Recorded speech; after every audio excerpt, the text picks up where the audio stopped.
"He doesn't belong here, and I'm calling security right now." Those words would soon echo across the internet, but what happened next shocked everyone on board Flight 827 to London.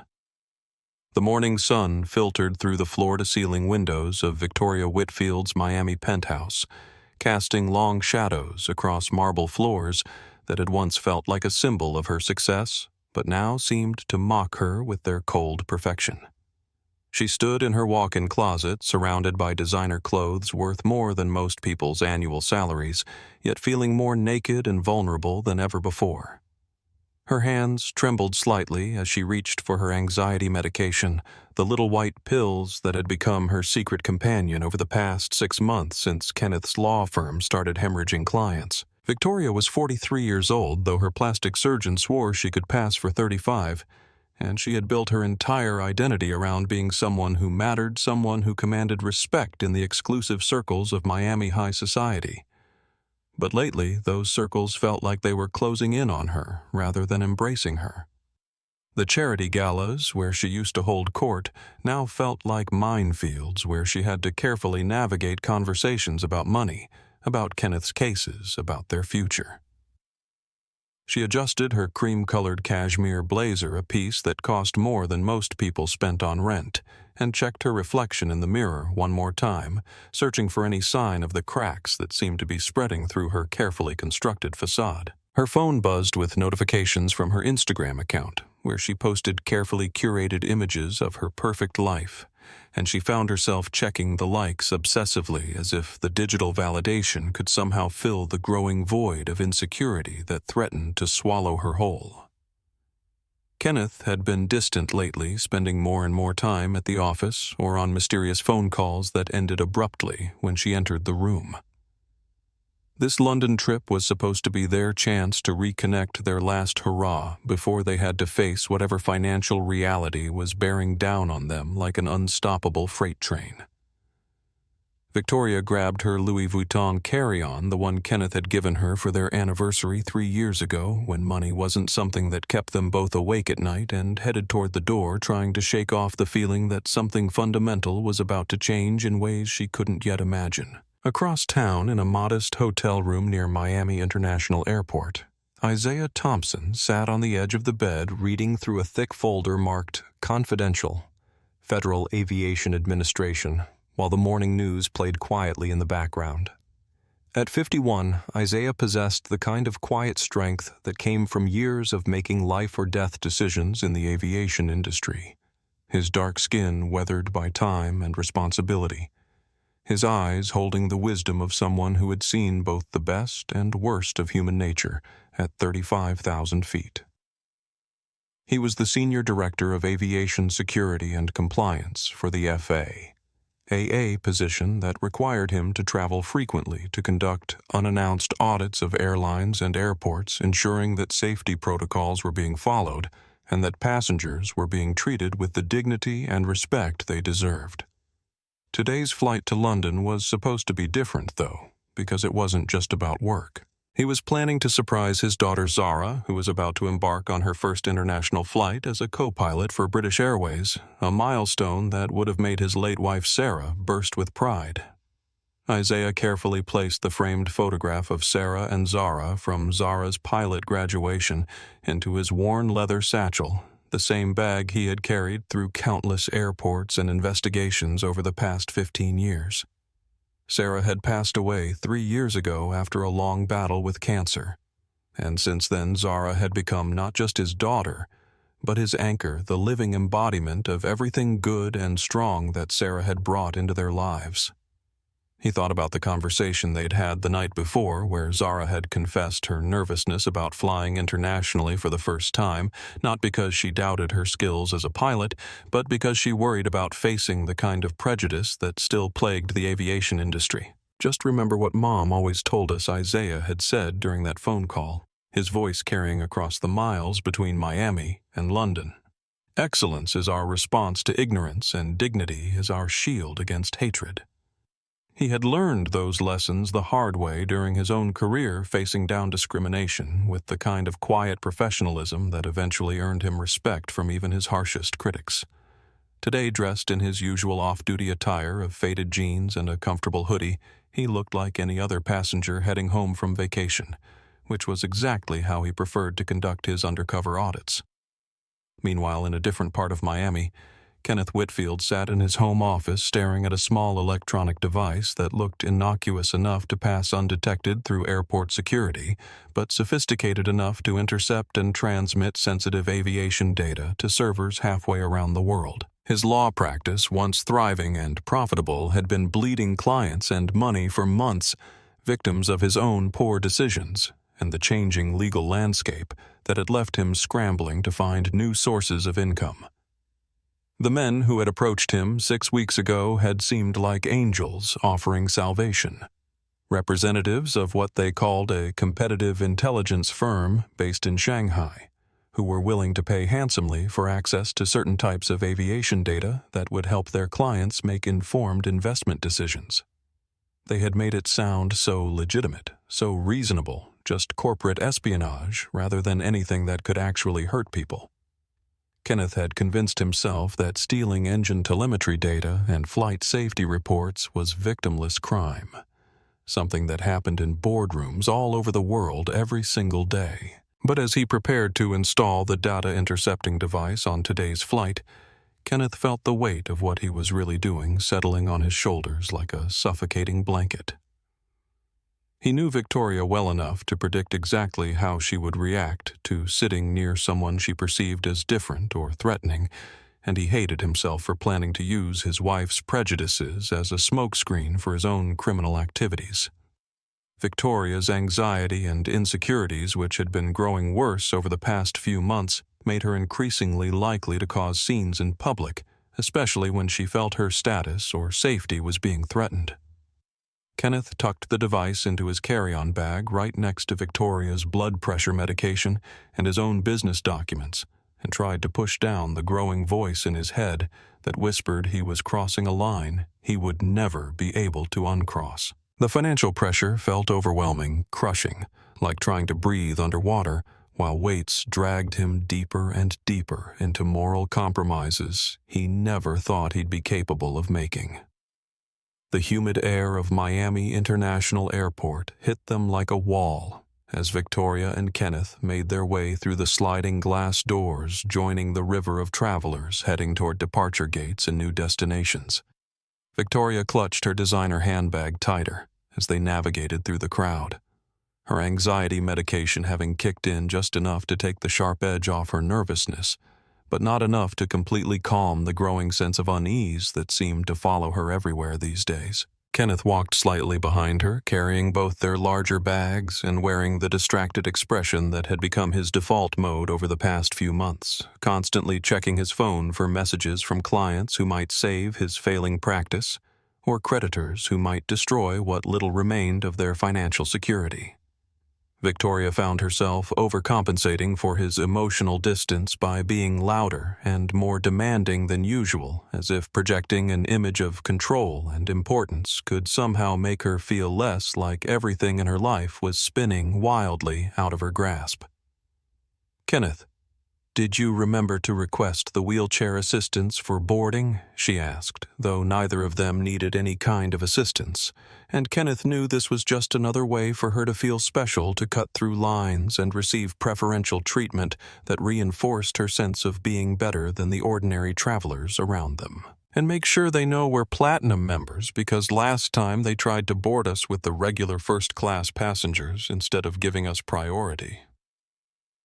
The security checkpoint loomed ahead of them, a necessary humiliation that Victoria endured by loudly commenting on the inefficiency of the TSA agents and the inconvenience of having to remove her expensive Italian leather shoes for the scanning machines. She watched with barely concealed disdain as families with young children struggled to navigate the security process, as elderly passengers moved slowly through the metal detectors, as ordinary people dealt with the ordinary indignities of modern air travel in ways that reminded her too much of her own middle-class childhood in Ohio before she had remade herself into someone who belonged in first-class cabins and exclusive lounges. Kenneth moved through security with mechanical precision, His mind focused on the device hidden in his carry-on bag and the growing weight of what he was planning to do once they reached cruising altitude. He had rehearsed the installation process dozens of times, practiced the innocent explanations he would give if anyone noticed him working near Victoria's seat, prepared himself for the moment when he would cross the line from struggling lawyer to federal criminal.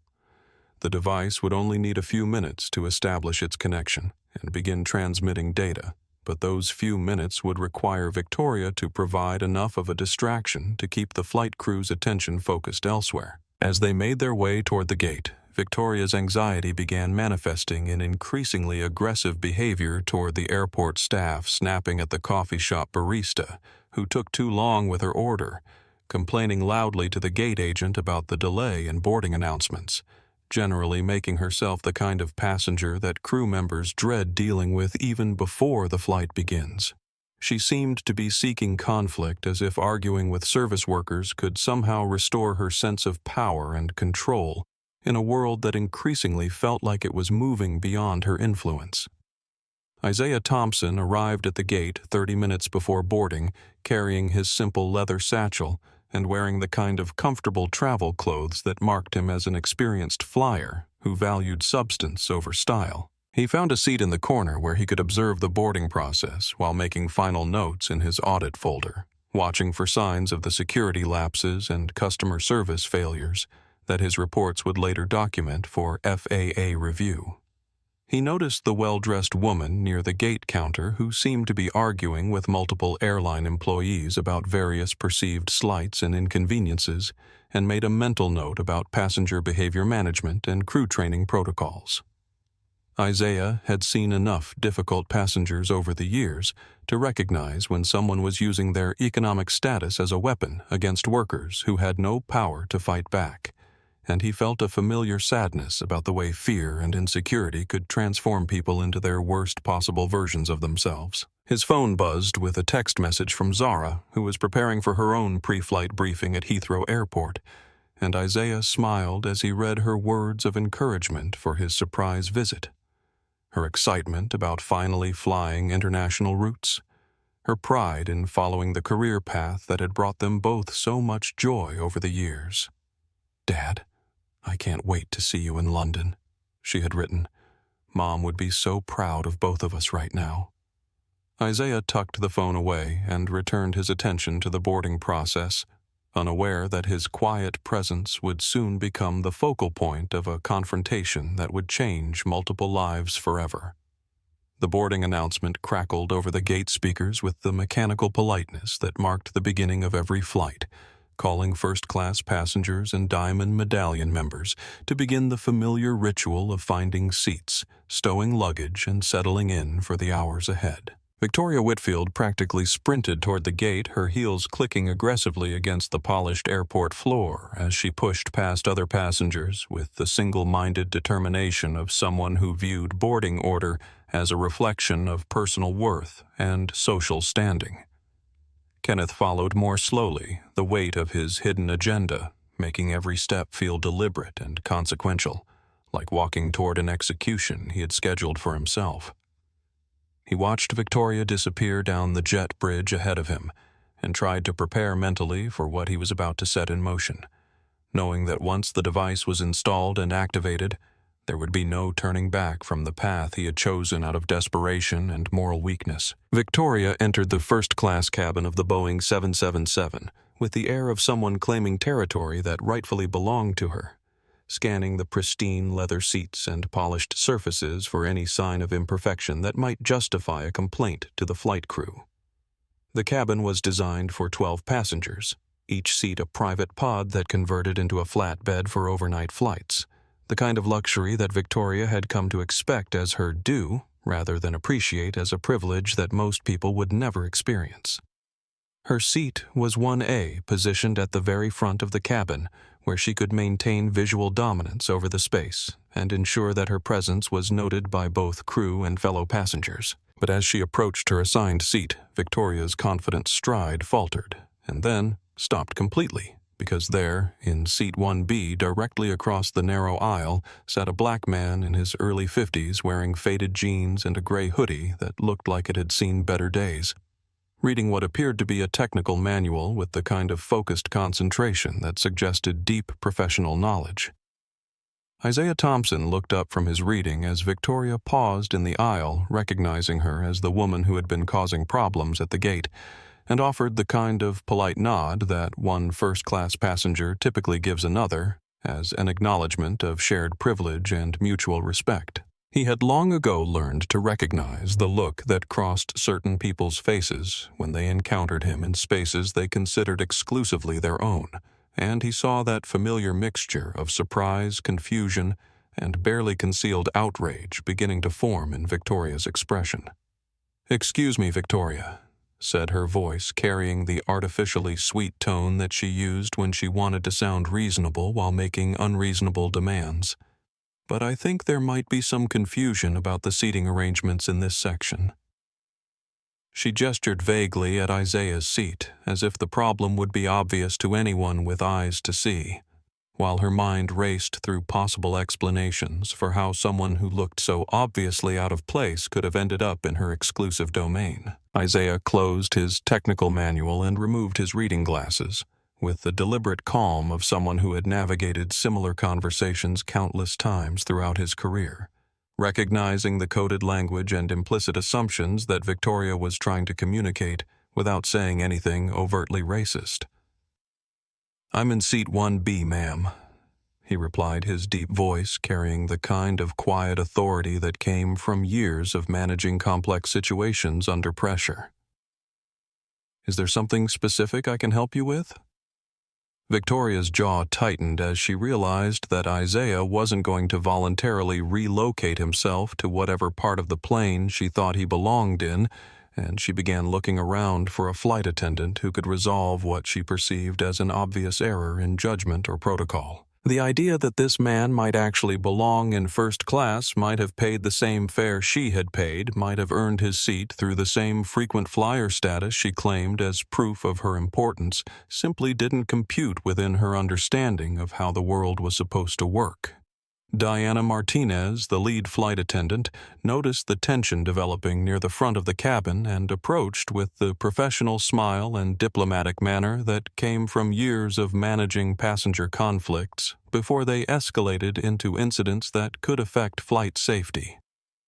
"Good evening, Mrs. Whitfield," she said, having recognized Victoria's name from the passenger manifest and the notes that gate agents had attached regarding her previous complaints. "How can I assist you this evening?" "There's obviously been some kind of mistake with the seating assignments," Victoria said, lowering her voice to what she imagined was a discreet whisper, but was actually loud enough for multiple nearby passengers to overhear. "This gentleman seems to be confused about which section of the plane he's supposed to be in, and I'm sure he would be more comfortable with people who are more like him." The coded language hung in the air like poison gas, toxic, but not quite explicit enough to constitute an obvious violation of social norms. Kenneth Whitfield finally arrived at the front of the cabin, taking in the scene with carefully practiced surprise, as if he hadn't anticipated exactly this kind of confrontation when he had manipulated his wife's anxieties and prejudices to create the perfect cover for his own criminal activities. "What's going on here, Victoria?" he asked, playing his role as the reasonable husband trying to manage an unreasonable wife while internally calculating how much time this distraction would buy him to install and activate his data-stealing device. Diana glanced at Isaiah, her expression softening with recognition, and what appeared to be genuine respect suggesting that she knew something about this passenger that Victoria and Kenneth remained completely unaware of. "Mr. Thompson is a confirmed passenger in seat 1B. She said firmly, her professional demeanor making it clear that this conversation was over. "Perhaps you and your husband would like to settle into your own seats so we can complete our pre-flight preparations." But Victoria was just getting started, her anxiety medication mixing with her natural prejudices and Kenneth's subtle manipulations to create a volatile combination that would soon explode across social media and into the national consciousness, forever changing how the world saw both her and the quiet man in the gray hoodie who just wanted to read his book in peace. Victoria Whitfield's face flushed red as she realized that the flight attendant wasn't going to automatically side with her complaints, and her voice began to rise with the kind of entitled indignation that came from a lifetime of having her demands met without question or resistance. "Are you seriously telling me that you're not going to check his ticket more carefully?" she asked Diana, her tone shifting from artificially sweet to openly aggressive. "Look at him. Look at his clothes. Does he really look like someone who belongs in first class?" The cabin fell silent as other passengers stopped their own boarding activities to watch what was clearly becoming a major confrontation, some pulling out their phones to record what they sensed might be a significant incident. Others simply staring in uncomfortable fascination at the dramatic scene unfolding before their eyes. Isaiah Thompson remained seated, his expression calm but alert, recognizing that Victoria's behavior was escalating beyond the normal range of passenger complaints and into territory that could affect flight safety and security. "Ma'am, I need you to lower your voice and return to your seat immediately," Diana said, her professional training kicking in as she recognized the signs of a situation that could quickly spin out of control. "All passengers in this cabin have been properly verified and are seated according to their confirmed reservations. If you continue to cause a disturbance, I will need to call the captain." Victoria laughed, a sharp and bitter sound that cut through the tension in the cabin like a knife through silk. "Call the captain. I want you to call the captain. I want you to call security. I want someone with authority to remove this person from the aircraft before we take off because I do not feel safe flying with someone who is obviously using a stolen ticket or frequent flyer miles or whatever scam he's running to get himself into a section where he doesn't belong."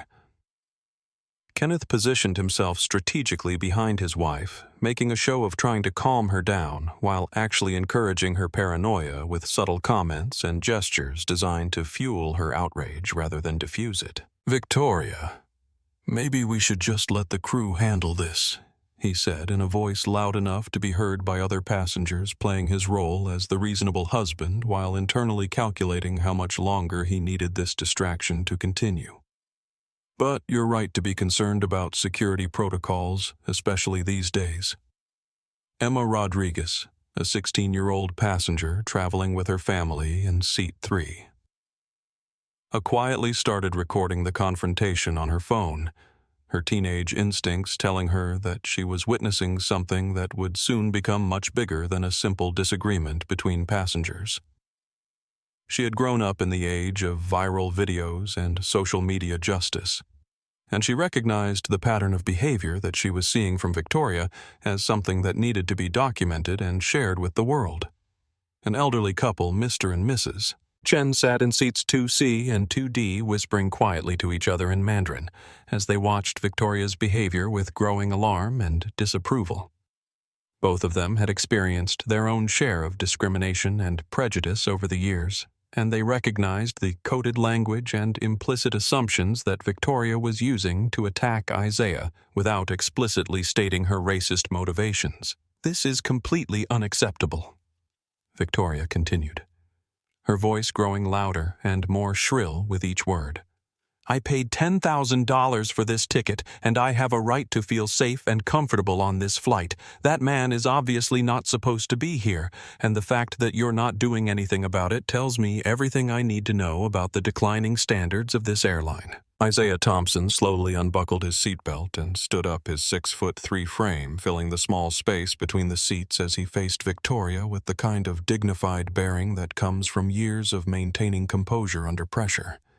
He didn't raise his voice, didn't make any threatening gestures, didn't respond to her provocations with anger or aggression, but simply stood there radiating the kind of quiet authority that made it clear he was not someone to be dismissed or intimidated. "Ma'am," Isaiah said, his deep voice carrying easily through the now silent cabin.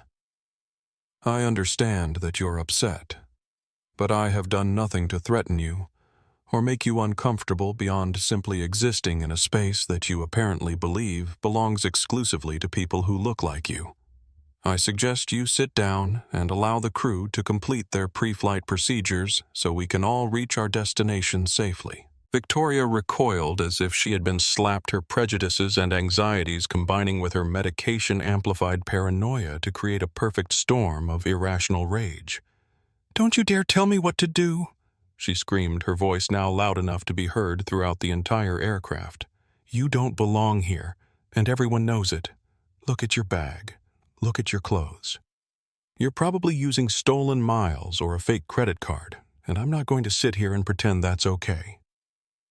The confrontation reached its breaking point when Victoria, driven by a combination of entitlement fear and pharmaceutical enhancement, suddenly lunged across the aisle and grabbed Isaiah's leather satchel from the floor beside his seat.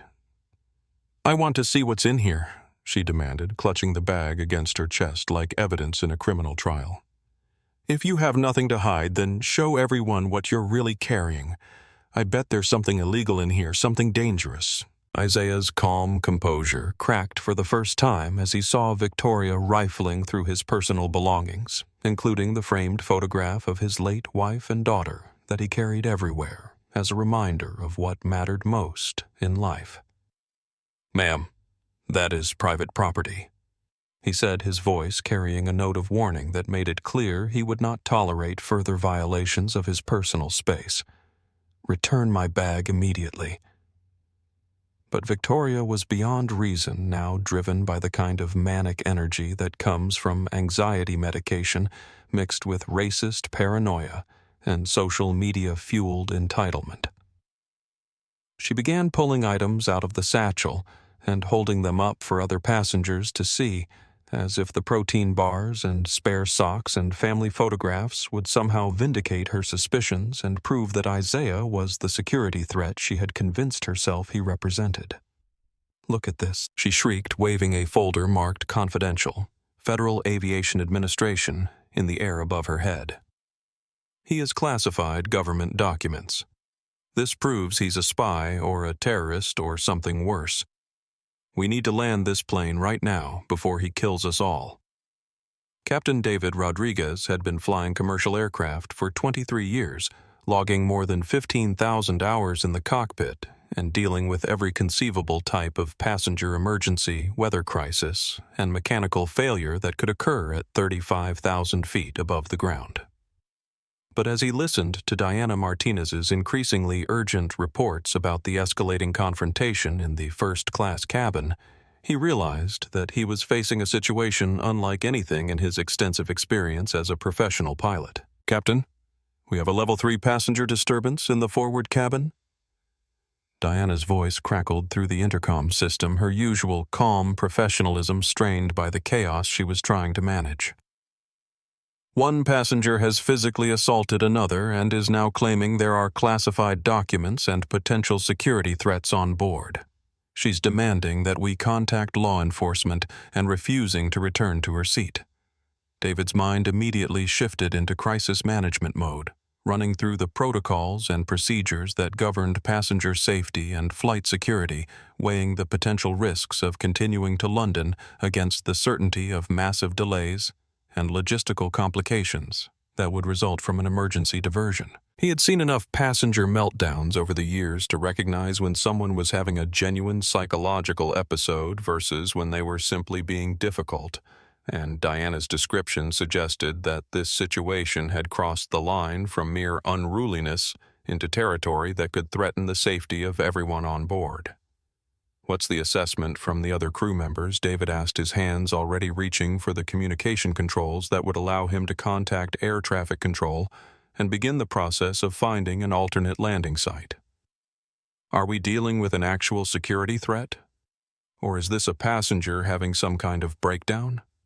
Diana's response came through clearly, despite the background noise of Victoria's continued screaming and the murmur of concerned passengers throughout the cabin. "Sir, the passenger making the accusations appears to be under the influence of medication or alcohol, and her behavior is becoming increasingly erratic and potentially dangerous. The passenger she's accusing has been completely cooperative and professional, but she's now physically holding his personal belongings and refusing to return them. The captain made his decision with the swift certainty that had made him one of the most respected pilots in the airline's fleet, prioritizing passenger safety above all other considerations, including the massive costs and complications that would result from diverting a fully loaded international flight less than an hour after takeoff. "Prepare the cabin for emergency landing," he announced over the intercom. "Contact Washington Dulles and request immediate clearance for priority landing with law enforcement standing by." The announcement that followed sent shockwaves through the aircraft as passengers realized that their routine flight to London was about to become something much more serious and potentially dangerous. "Ladies and gentlemen, this is Captain Rodriguez speaking." His voice carried throughout the cabin with the kind of calm authority that was designed to prevent panic while conveying the gravity of the situation. "Due to a security incident in the forward cabin, we are diverting to Washington Dulles International Airport for an immediate landing. Please return to your seats, fasten your seatbelts, and follow all instructions from the flight crew." Victoria's reaction to the announcement was a mixture of vindication and triumphant satisfaction, as if the captain's decision to divert the flight somehow proved that her suspicions and accusations had been justified all along.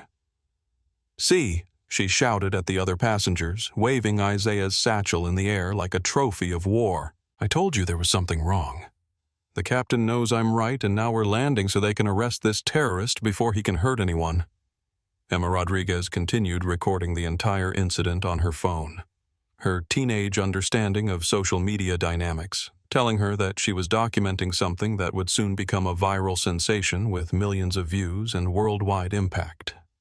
She watched in fascination as Isaiah Thompson remained calm and dignified, despite the chaos swirling around him, his behavior providing such a stark contrast to Victoria's hysteria that even Emma's untrained eye could see who was really the threat to passenger safety. Kenneth Whitfield felt his carefully constructed plan beginning to crumble around him as the flight crew prepared for an emergency landing that would bring federal authorities on board and subject everyone to the kind of intense scrutiny that would make it impossible for him to complete his data theft operation. The device in his carry-on bag was designed to work during the long hours of international flight, not during the brief window of a domestic emergency landing, and he realized that his manipulation of Victoria's prejudices had succeeded too well, creating a crisis that would ultimately expose rather than conceal his criminal activities. The Boeing 777 banked sharply as Captain Rodriguez began the descent toward Dulles, the massive aircraft shuddering slightly as the air brakes deployed and the engines throttled back to reduce their altitude as quickly as safety protocols would allow. Outside the windows, passengers could see the lights of Washington, D.C. growing larger as they approached what many of them suspected would be a landing unlike any they had experienced before. Mr. and Mrs. Chen held hands tightly as they watched the continuing confrontation between Victoria and Isaiah, both of them recognizing the ugliness of racial prejudice that they had encountered in their own lives and feeling a mixture of sadness and anger at seeing it play out so publicly and destructively in front of their eyes. Mrs. Chen whispered quietly to her husband in Mandarin, expressing her hope that justice would somehow prevail and that the quiet dignity of the man being attacked would ultimately triumph over the loud hatred of his accuser. The Boeing 777 touched down at Washington Dulles International Airport with the controlled violence that marked an emergency landing, the massive aircraft's wheels hitting the tarmac with enough force to jar every passenger in their seats and remind them that they were no longer following a routine flight plan. Through the small windows, passengers could see an array of flashing lights that suggested a significant law enforcement response was waiting for them on the ground. Victoria Whitfield pressed her face against the window of seat 1A, her eyes bright with the kind of manic energy that comes from believing you've successfully exposed a major conspiracy, clutching Isaiah's leather satchel against her chest like evidence in a terrorism trial. "Look at all those police cars," she said to Kenneth, her voice carrying a note of vindicated satisfaction. "They know I was right. They're here to arrest him and probably thank me for preventing whatever he was planning to do." The aircraft taxied away from the main terminal toward a remote area of the airport where federal agencies typically handled sensitive security incidents surrounded by black SUVs with tinted windows and unmarked vehicles that suggested this was being treated as a matter of national security rather than a simple passenger disturbance. Victoria smoothed her hair and checked her makeup, preparing to give what she imagined would be a heroic statement to federal agents about how her vigilance had prevented a terrorist attack.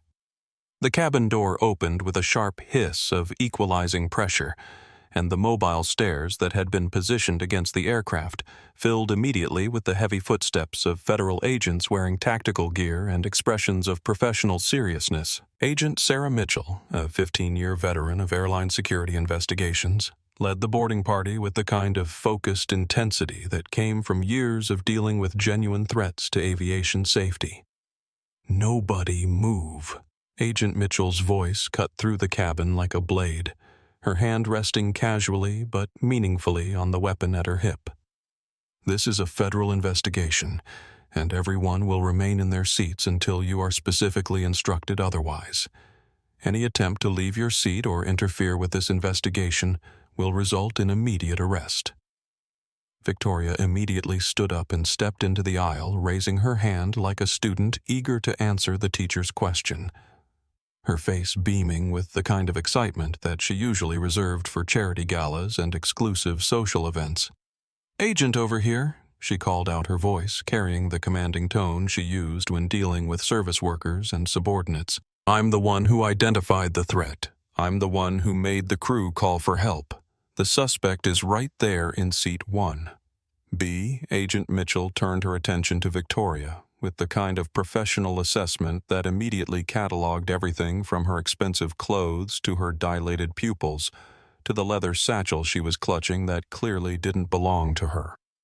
"Ma'am, I need you to sit down immediately and keep your hands where I can see them," Mitchell said, her tone making it clear that this was not a request but a direct order from a federal law enforcement officer. "You don't understand," Victoria protested, taking another step toward the agent despite the clear instruction she had just received. "I'm Mrs. Victoria Whitfield, and my husband is Kenneth Whitfield, the attorney. I'm not the problem here. I'm the solution. I'm the one who caught the terrorist with the classified documents. You should be thanking me, not treating me like a criminal." Agent Mitchell's expression didn't change as she gestured for her team to spread out through the cabin, but her eyes moved from Victoria to Isaiah Thompson with the kind of professional recognition that suggested she knew something about this passenger that Victoria had completely failed to understand. Sir Mitchell said, addressing Isaiah with a tone of respect that was notably different from the way she had spoken to Victoria. "Are you injured? Do you require medical attention?" Isaiah slowly stood up from seat 1B, his full height and bearing immediately commanding the attention and respect of every law enforcement officer in the cabin, and when he spoke his voice carried the kind of quiet authority that comes from years of working within the federal aviation system. "I'm unharmed, Agent Mitchell," he said, his words causing Victoria's confident expression to flicker with the first hint of confusion. "Though I do need my belongings returned as they contain classified materials that shouldn't be in civilian hands." Victoria's mouth fell open as she processed the implications of the exchange she had just witnessed, her brain struggling to reconcile the respectful treatment Isaiah was receiving from federal agents with her absolute certainty that he was the threat they had come to arrest. "Wait, what?" she stammered, looking back and forth between Isaiah and Agent Mitchell. "Why are you talking to him like that? Why aren't you putting him in handcuffs? He's the one with the stolen government documents." Captain David Rodriguez emerged from the cockpit at that moment, his 4 stripes and obvious authority immediately commanding attention from everyone in the cabin, and he walked directly past Victoria as if she were invisible, approaching Isaiah with the kind of deference that suggested he knew exactly who he was dealing with. "Director Thompson," the captain said, his voice carrying a note of genuine apology. "I sincerely apologize for the disruption to your travel plans. When my crew reported a passenger had classified FAA documents, I felt we had no choice but to divert immediately. Director Victoria whispered the word falling from her lips like a stone dropping into still water. Director of what? Isaiah Thompson reached into his back pocket and withdrew a leather credential case, opening it to reveal a gold badge and holographic identification card that immediately explained why federal agents and airline captains were treating him with such obvious respect and deference. "My name is Isaiah Thompson," he said, his voice projecting clearly throughout the cabin so that every passenger could hear and understand.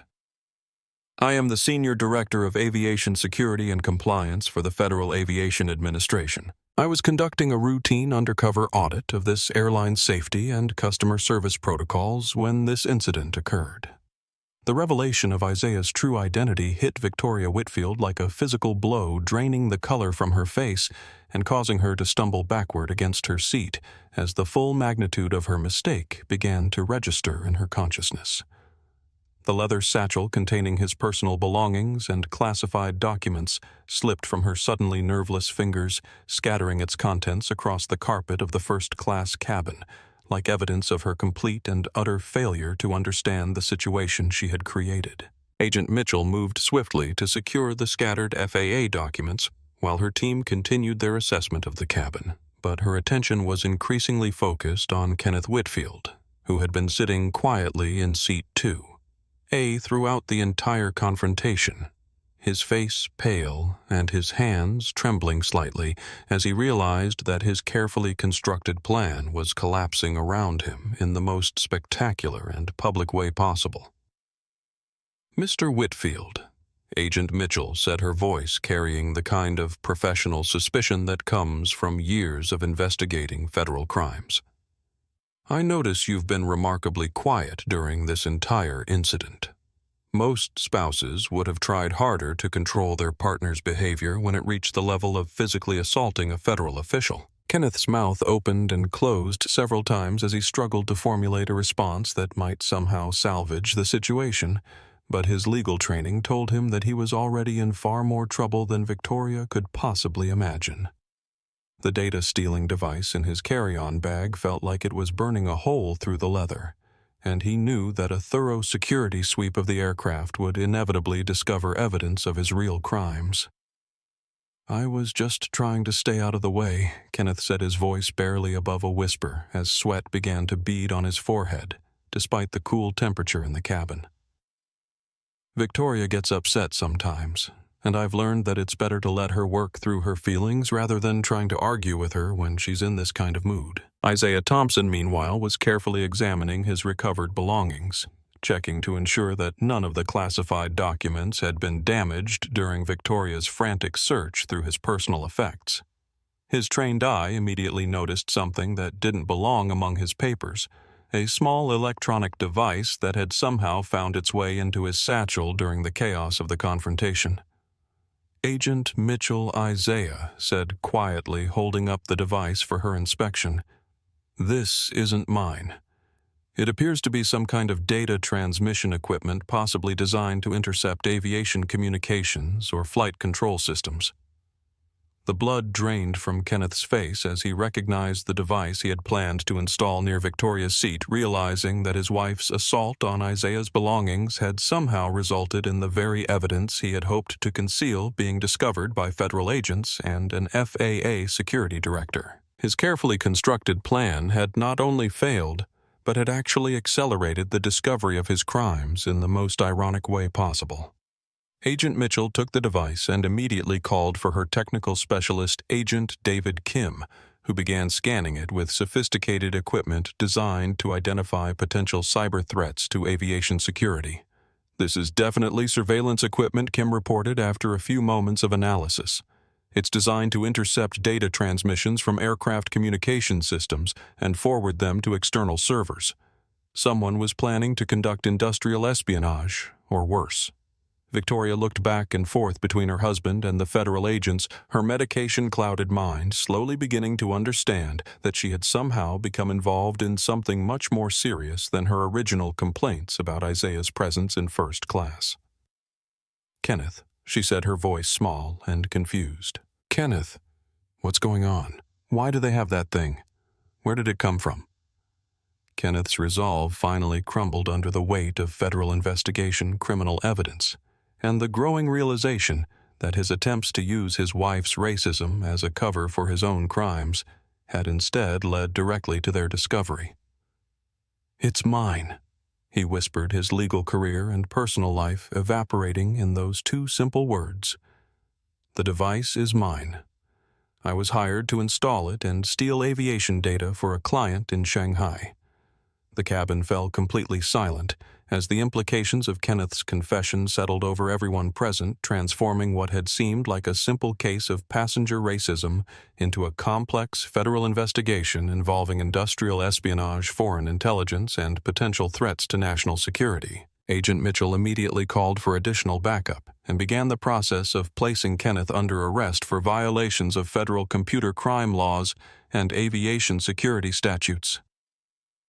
"Sir, you have the right to remain silent," she began, but Kenneth interrupted her with the desperate confession of a man who knew his life as he had known it was over. "I planted the device before we boarded, planning to activate it once we reached cruising altitude. I knew Victoria would cause a scene if she sat next to someone she perceived as different, and I thought her distraction would give me cover to complete the installation without being noticed by the crew." Isaiah Thompson listened to Kenneth's confession with a mixture of professional satisfaction and personal disgust, realizing that he had been the intended victim of not just racial prejudice, but also calculated manipulation designed to facilitate crimes against the aviation system he had dedicated his career to protecting. The irony that Victoria's racist assumptions had actually prevented the successful completion of her husband's espionage operation was not lost on him, though it provided little comfort given the broader implications of what had occurred.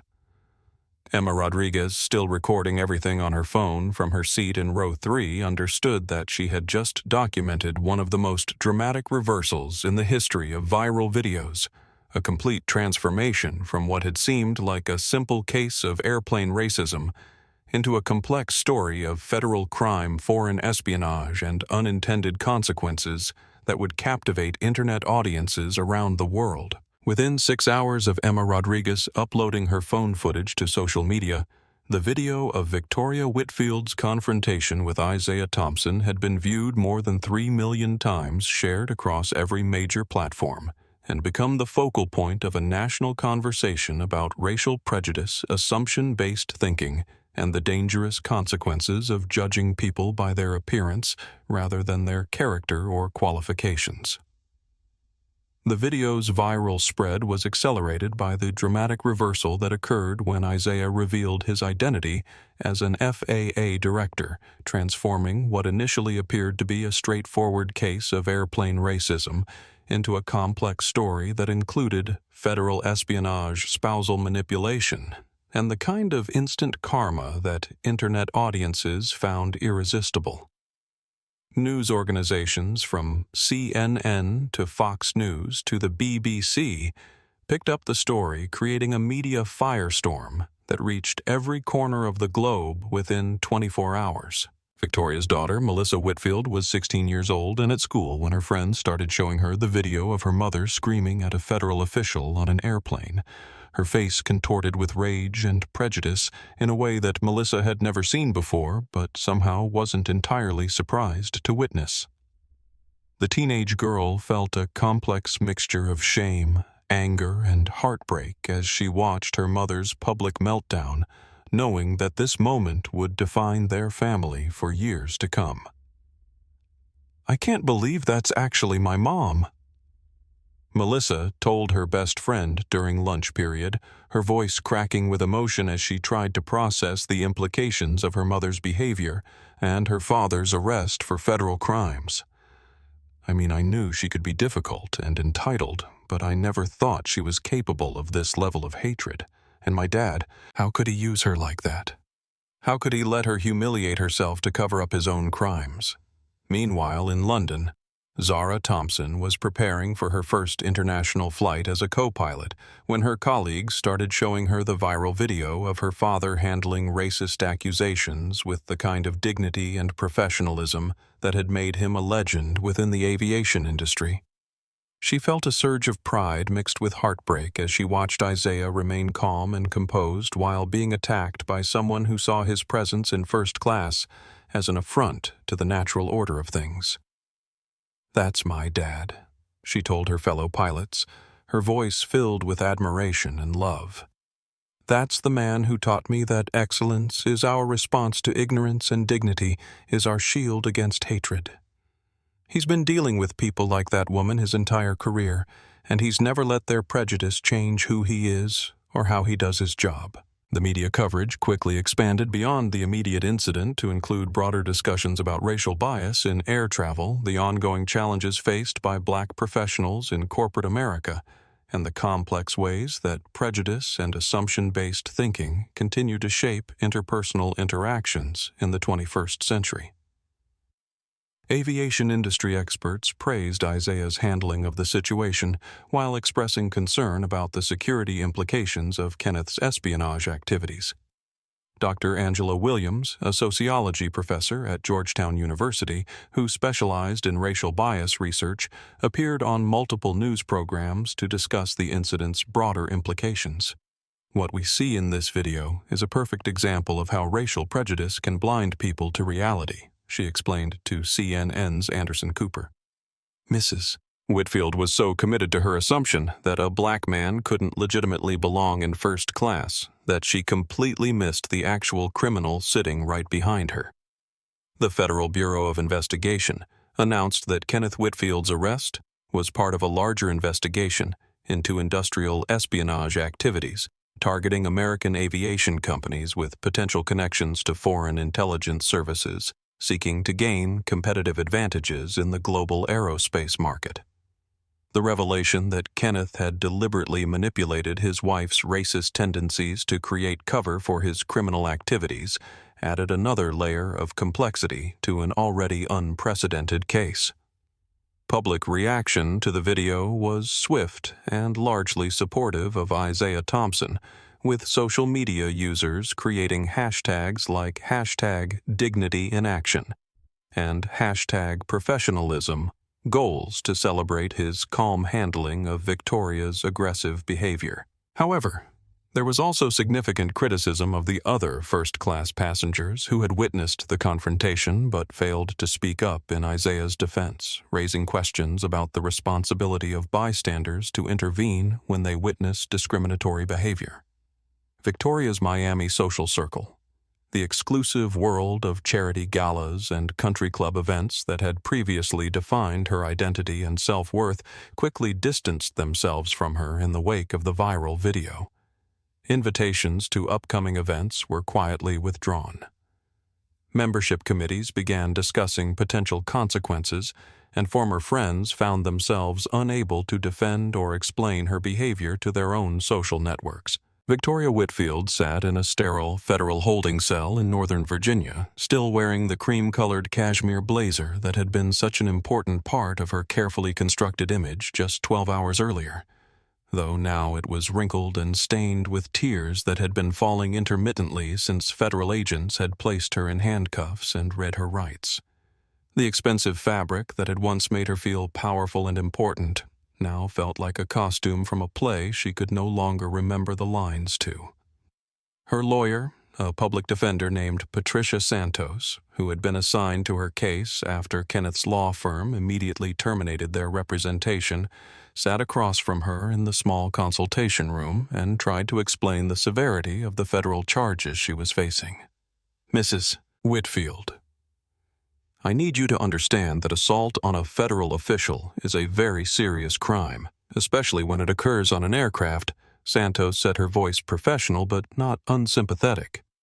"The prosecution has video evidence, multiple witnesses, and the victim's testimony. We're looking at potential federal prison time."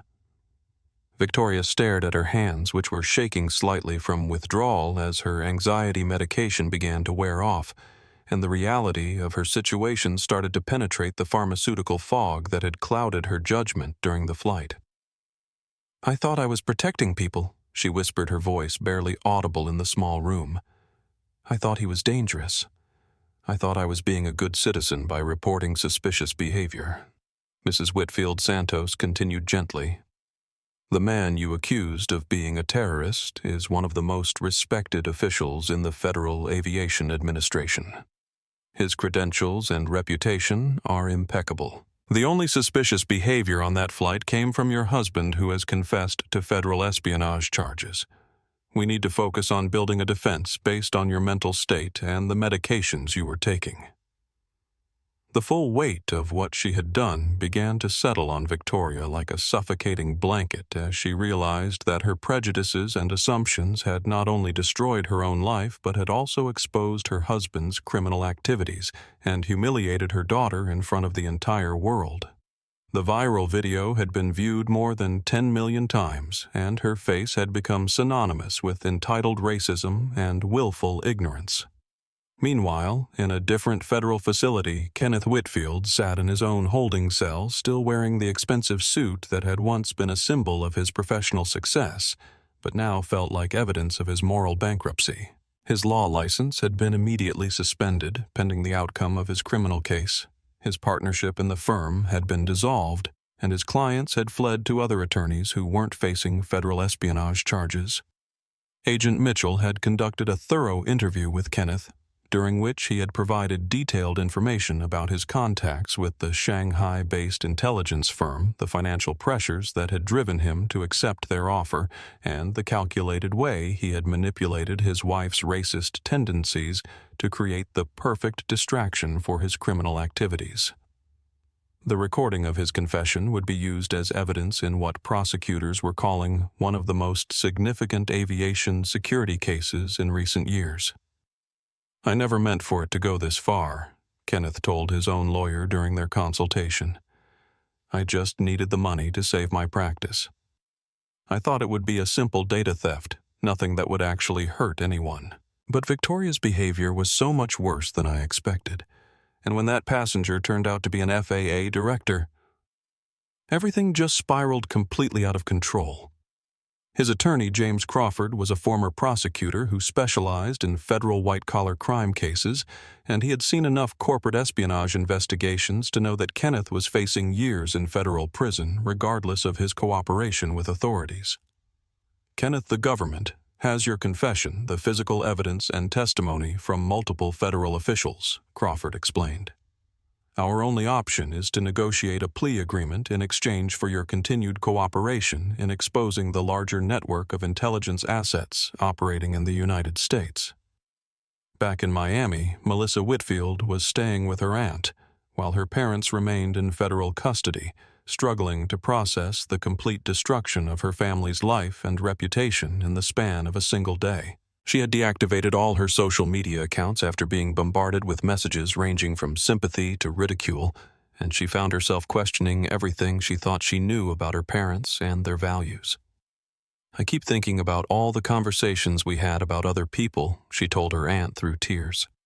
"All the times Mom would make comments about people who didn't look like us, or talk like us, or dress like us.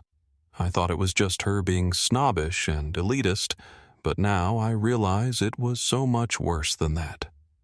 She really believed that people like Mr. Thompson didn't deserve to be treated with basic respect and dignity." Isaiah Thompson, meanwhile, had returned to his hotel room near Dulles Airport, where he was completing the extensive paperwork required after a federal incident involving an FAA official. He had missed his surprise visit to London and his daughter's milestone flight, but he had spoken with Zara multiple times throughout the day, hearing the pride in her voice as she told him how his handling of the situation had inspired her and her colleagues.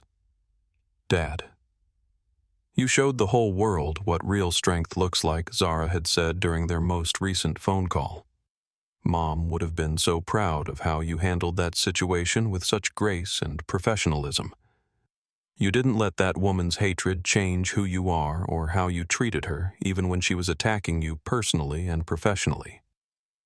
3 weeks after the incident on Flight 827, Isaiah Thompson was working late in his FAA office in Washington when he received an unexpected email from an address he didn't recognize, with a subject line that simply read, "From Melissa Whitfield, please read." His first instinct was to delete the message, assuming it was either spam or some kind of attempt by the Whitfield family's legal team to influence his testimony in the upcoming criminal proceedings.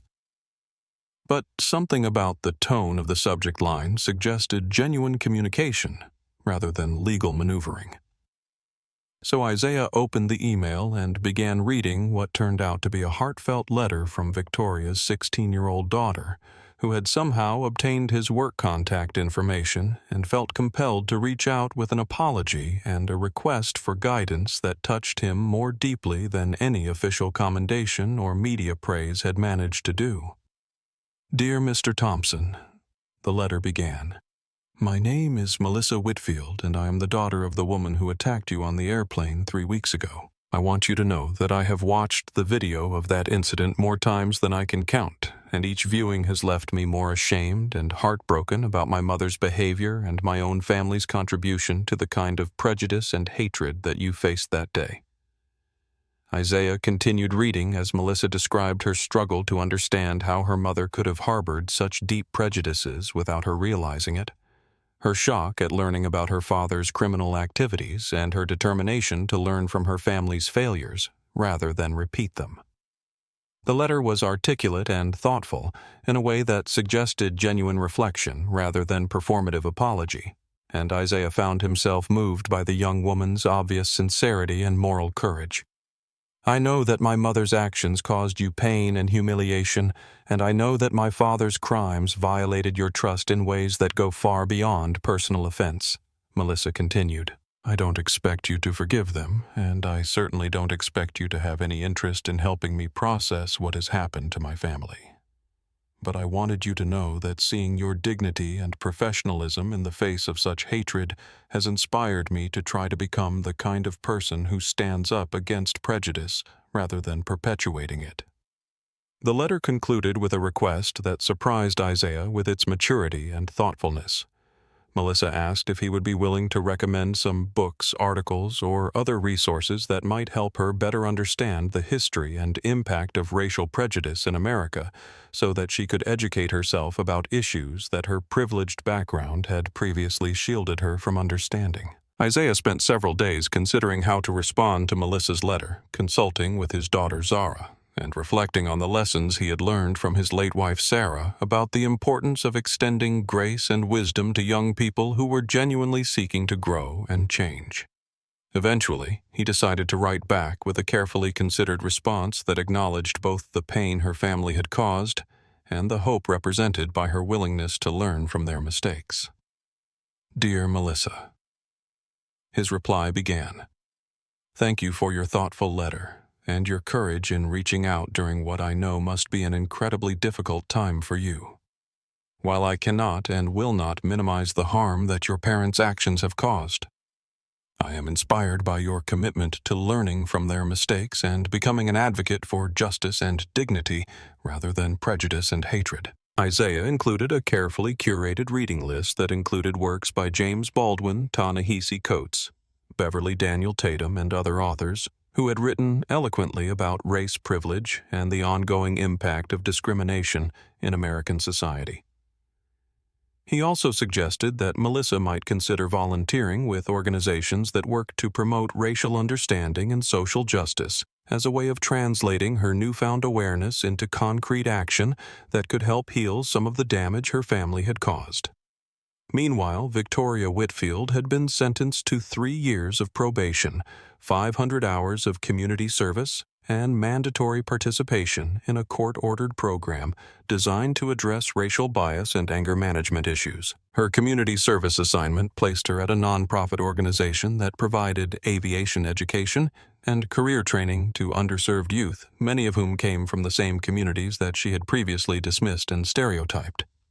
The irony of Victoria learning about aviation careers from the very perspective of the young people she had once considered inferior was not lost on anyone involved in her supervision.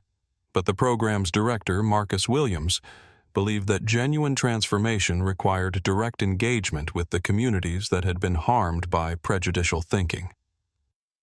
"We're not interested in punishment for its own sake," Williams explained to Victoria during her first day of service. "We're interested in helping people understand how their assumptions and prejudices affect real human beings with dreams and aspirations just like their own." Victoria's initial resistance to the program gradually gave way to reluctant engagement as she began working directly with young people who were passionate about aviation careers, despite facing economic and social obstacles that she had never had to consider. Slowly, painfully, she began to understand how her privileged perspective had blinded her to the struggles and achievements of people whose experiences were fundamentally different from her own.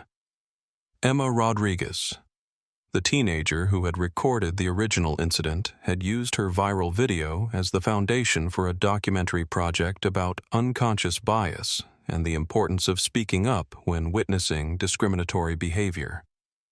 Her film, which she titled Seeing Clearly, included interviews with Isaiah Thompson, Melissa Whitfield, and other participants in the incident, focusing on the lessons that could be learned rather than simply the drama of the original confrontation. "The goal isn't to shame anyone or celebrate someone's downfall," Emma explained in her director's statement. "The goal is to help people understand how our assumptions and prejudices can blind us to reality, and how we can all do better when we commit to seeing people as individuals rather than stereotypes." The community center in Northwest Washington, D.C. buzzed with quiet activity as Victoria Whitfield helped a group of 10-year-old students assemble model airplanes from plastic kits, her hands moving carefully as she guided small fingers through the intricate process of connecting wings to fuselages and explaining the basic principles of aerodynamics in terms that children could understand and appreciate. 6 months of community service had gradually stripped away the entitled anger that had defined her behavior on Flight 827, replacing it with something approaching humility and genuine curiosity about the lives and dreams of young people she had previously dismissed as unworthy of her attention. Mrs. Victoria asked Jamal, a bright-eyed boy whose enthusiasm for flying had reminded her painfully of her own childhood dreams, before social expectations and family pressure had steered her toward what they considered more appropriate pursuits for someone of her background. "Do you think I could really become a pilot someday? My mom says it costs too much money for people like us." Victoria paused in her assembly work, feeling the weight of the question and the responsibility it represented, knowing that her answer could either encourage or discourage a young person's dreams in ways that would echo through his entire future. "Jamal," she said, her voice carrying a sincerity that 6 months earlier she wouldn't have been capable of expressing. "I've learned recently that there are many paths to achieving your dreams, and that people who look like you are some of the best pilots in the world. Don't let anyone, including me, tell you what you can't accomplish." The transformation in Victoria's perspective had been gradual and sometimes painful, requiring her to confront uncomfortable truths about her own privileged assumptions and the ways that her prejudices had blinded her to the humanity and potential of people whose experiences differed from her own. The aviation education program had introduced her to successful pilots, mechanics, air traffic controllers, and aviation executives from diverse backgrounds, each of them possessing the same passion for flight that had once motivated her own childhood interests. Her therapist, Dr. Carmen Rodriguez, had helped her understand the complex relationship between anxiety medication, social status, and racial bias, explaining how fear and insecurity could manifest as aggression toward perceived threats to social hierarchy. "Prejudice often comes from a place of fear," Dr. Rodriguez had explained during one of their sessions. "Fear of losing status, fear of change, fear of having to acknowledge that the world is more complicated than our comfortable assumptions suggest." Victoria's relationship with her daughter Melissa had begun to heal as both of them worked through the trauma and shame of the airplane incident, attending family therapy sessions where they could discuss the impact of her behavior on their relationship and their shared commitment to preventing similar failures in the future. Melissa had become an advocate for racial justice at her high school, organizing discussions and educational programs that addressed unconscious bias and the importance of allyship in creating more inclusive communities. "I'm proud of the work you're doing," Mom Melissa had told her during their most recent therapy session. "I know this has been incredibly hard for you, and I know you're genuinely trying to understand and change. But I also need you to know that this process isn't just about making yourself feel better. It's about actually doing the work to repair some of the harm that was caused." Kenneth Whitfield, meanwhile, was serving a 7-year sentence in federal prison after pleading guilty to charges of industrial espionage, computer fraud, and conspiracy to commit acts of cyber terrorism against aviation infrastructure. His cooperation with federal investigators had helped expose a larger network of foreign intelligence assets operating in the United States, but it had not been sufficient to avoid significant prison time for his own crimes. The destruction of Kenneth's legal career and the dissolution of his marriage had left him isolated and facing the full consequences of his choices without the support systems that had previously enabled his sense of entitlement and moral flexibility. His letters to Victoria and Melissa had gone largely unanswered, as both of them focused on their own healing and growth rather than trying to manage his needs and expectations. Isaiah Thompson had been promoted within the FAA hierarchy recognition for his exemplary handling of the airplane incident and his ongoing contributions to aviation security and safety protocols. The viral video of his calm professionalism under pressure had made him something of a celebrity within the aviation industry, leading to speaking engagements and consulting opportunities that expanded his influence beyond his official government role. But the recognition that meant the most to him came during a surprise visit to London, where he was finally able to attend one of Zara's international flights and watch his daughter command the cockpit of a Boeing 777 with the same quiet competence and grace under pressure that had defined his own career. Standing in the airport terminal as Zara's flight landed safely at Heathrow, Isaiah felt the presence of his late wife, Sarah, and knew that she would have been proud of both of them. "Dad," Zara had said during their reunion dinner in London, "watching you handle that situation with such dignity and strength reminded me of everything Mom taught us about being excellent in the face of adversity. You showed the whole world what real leadership looks like, and you did it without compromising your principles or responding to hatred with more hatred." The letter that Isaiah had received from Melissa Whitfield had led to an ongoing correspondence that both of them found meaningful and educational as the young woman shared her journey of understanding privilege and prejudice, while Isaiah offered guidance and resources that helped inform her growing activism. Their exchange had remained private, but it represented a form of restorative justice that went beyond legal consequences to address the human impact of discriminatory behavior. 1 year after the incident on Flight 827, Isaiah Thompson stood in the arrivals hall of London Heathrow Airport holding a bouquet of flowers and wearing the proud smile of a father, watching his daughter achieve another career milestone. Zara had just completed her first year as an international pilot, logging thousands of hours and earning the respect of colleagues who recognized her skill, professionalism, and dedication to aviation safety. "I can't believe it's been a whole year since that airplane incident," Zara said, as they walked together through the terminal toward the exit, her pilot's uniform attracting admiring glances from children who saw her as a role model and inspiration for their own future dreams. "It feels like a lifetime ago, but also like it just happened yesterday. Has it changed how you think about your work or your role in the aviation industry?"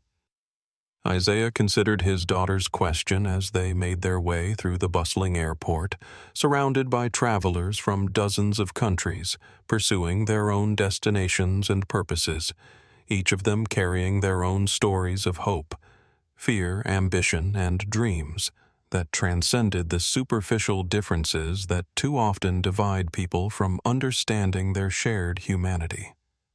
"I think it reminded me that our work isn't just about technical safety and regulatory compliance," he said thoughtfully. "It's about creating an environment where everyone can travel with dignity and respect, regardless of what they look like or where they come from." The conversation was interrupted by Isaiah's phone, which displayed an incoming call from a number he didn't immediately recognize, but which appeared to be domestic rather than international. He almost declined the call, but something about the timing and his current reflective mood made him decide to answer, discovering that the caller was Melissa Whitfield, who was now 18 years old and preparing to start college with a scholarship she had earned through her advocacy work and academic achievements. Mr. Thompson. Melissa's voice came through clearly despite the airport noise. I hope I'm not disturbing you, but I wanted to let you know that I'm starting college next week, and I've decided to major in aviation management with a focus on diversity and inclusion in the airline industry. The work you've done and the way you handled my family's behavior has inspired me to dedicate my career to making sure that what happened to you never happens to anyone else. Isaiah felt a surge of pride and hope as he listened to Melissa describe her plans to work within the aviation industry to address bias and discrimination. Her determination to use her privileged background and educational opportunities to create positive change rather than perpetuate the kind of prejudice that had defined her mother's behavior. Melissa. That's wonderful news, he said, genuinely moved by her commitment to transformation and justice. The industry needs people with your passion and perspective, and I'm confident you'll make a significant contribution to creating a more inclusive future for aviation. After ending the call with Melissa, Isaiah and Zara continued their walk through the airport, passing through areas where he had once conducted security audits, and she had once trained as a student pilot, both of them reflecting on the journey that had brought them to this moment of professional success and personal fulfillment. The viral video from a year ago had faded from the daily news cycle, but its impact continued to ripple through their lives and the lives of everyone who had been touched by the incident. Victoria Whitfield had completed her court-ordered community service 3 months earlier, but had chosen to continue volunteering with the aviation education program, finding purpose and meaning in helping young people pursue dreams that she had once believed were reserved for people who looked like her. Her work with children from diverse backgrounds had opened her eyes to the talent, determination, and potential that existed in communities she had previously dismissed, and she had begun using her own resources to establish scholarship funds for underprivileged students interested in aviation careers. The letter she had written to Isaiah, apologizing without excuses and acknowledging the full extent of the harm she had caused, had been delivered through her lawyer but had not requested or expected any response. It represented her own attempt to take responsibility for her actions, while recognizing that forgiveness was not something she was entitled to demand or receive, but rather something that might emerge through consistent demonstration of genuine change and growth. Emma Rodriguez had used her documentary about the airplane incident as her senior project in high school, winning several awards and earning admission to film school, where she planned to continue creating educational content about social justice issues. Her video had been viewed more than 50 million times across various platforms, and she had used the attention to launch a nonprofit organization that provided media literacy and bias training to teenagers and young adults. The goal isn't to cancel anyone or destroy people's lives, Emma had explained in interviews about her work. The goal is to help people understand how our assumptions and prejudices affect real human beings and to create opportunities for growth and learning, rather than just punishment and shame. As Isaiah and Zara reached the exit of Heathrow Airport, they paused to look back at the terminal where thousands of people from around the world were beginning or ending journeys that would shape their lives in ways both large and small. The diversity of faces, languages, and destinations represented everything that made aviation a force for connection and understanding, rather than division and fear. Dad, Zara said, taking her father's arm as they stepped into the London afternoon. I know Mom isn't here to see this, but I feel like her spirit is with us every time we fly, every time we choose dignity over hatred, every time we respond to ignorance with excellence. The airplane incident was horrible, but it also showed the world what real character looks like under pressure. Isaiah squeezed his daughter's hand and smiled, thinking about Sarah's belief that every challenge was an opportunity to demonstrate the values that defined their family's legacy in the aviation industry and beyond. Your mother always said that we can't control how other people treat us, but we can control how we respond to their treatment, he said. The fact that something positive came from that incident, that people were inspired to examine their own biases and work toward change, would have made her proud of all of us. Emma Rodriguez's documentary became mandatory viewing in diversity training programs across the aviation industry, while Isaiah's handling of the incident became a case study in professional excellence under pressure. The FAA implemented new protocols for addressing passenger discrimination directly inspired by the lessons learned from Flight 827's dramatic diversion. Victoria continued her community service long after her sentence ended, finding purpose in helping young people overcome the same prejudices that had once defined her worldview. Melissa became a powerful advocate for racial justice throughout college, using her family's failures as motivation to create positive change. Kenneth served his full sentence with no contact from family, learning that some betrayals cannot be undone through apology alone. Isaiah and Zara fly together regularly, their bond strengthened by shared commitment to dignity and justice in the skies. Their story reminds us that true strength lies not in loud demands or expensive clothes, but in quiet professionalism, moral courage, and the wisdom to treat every person with respect, even when they refuse to offer the same in return. If this story of transformation and justice resonated with you, please hit that like button and subscribe to our channel for more inspiring stories of human dignity triumphing over prejudice. Share your thoughts in the comments about how we can all work together to create more inclusive communities where everyone is judged by their character rather than their appearance.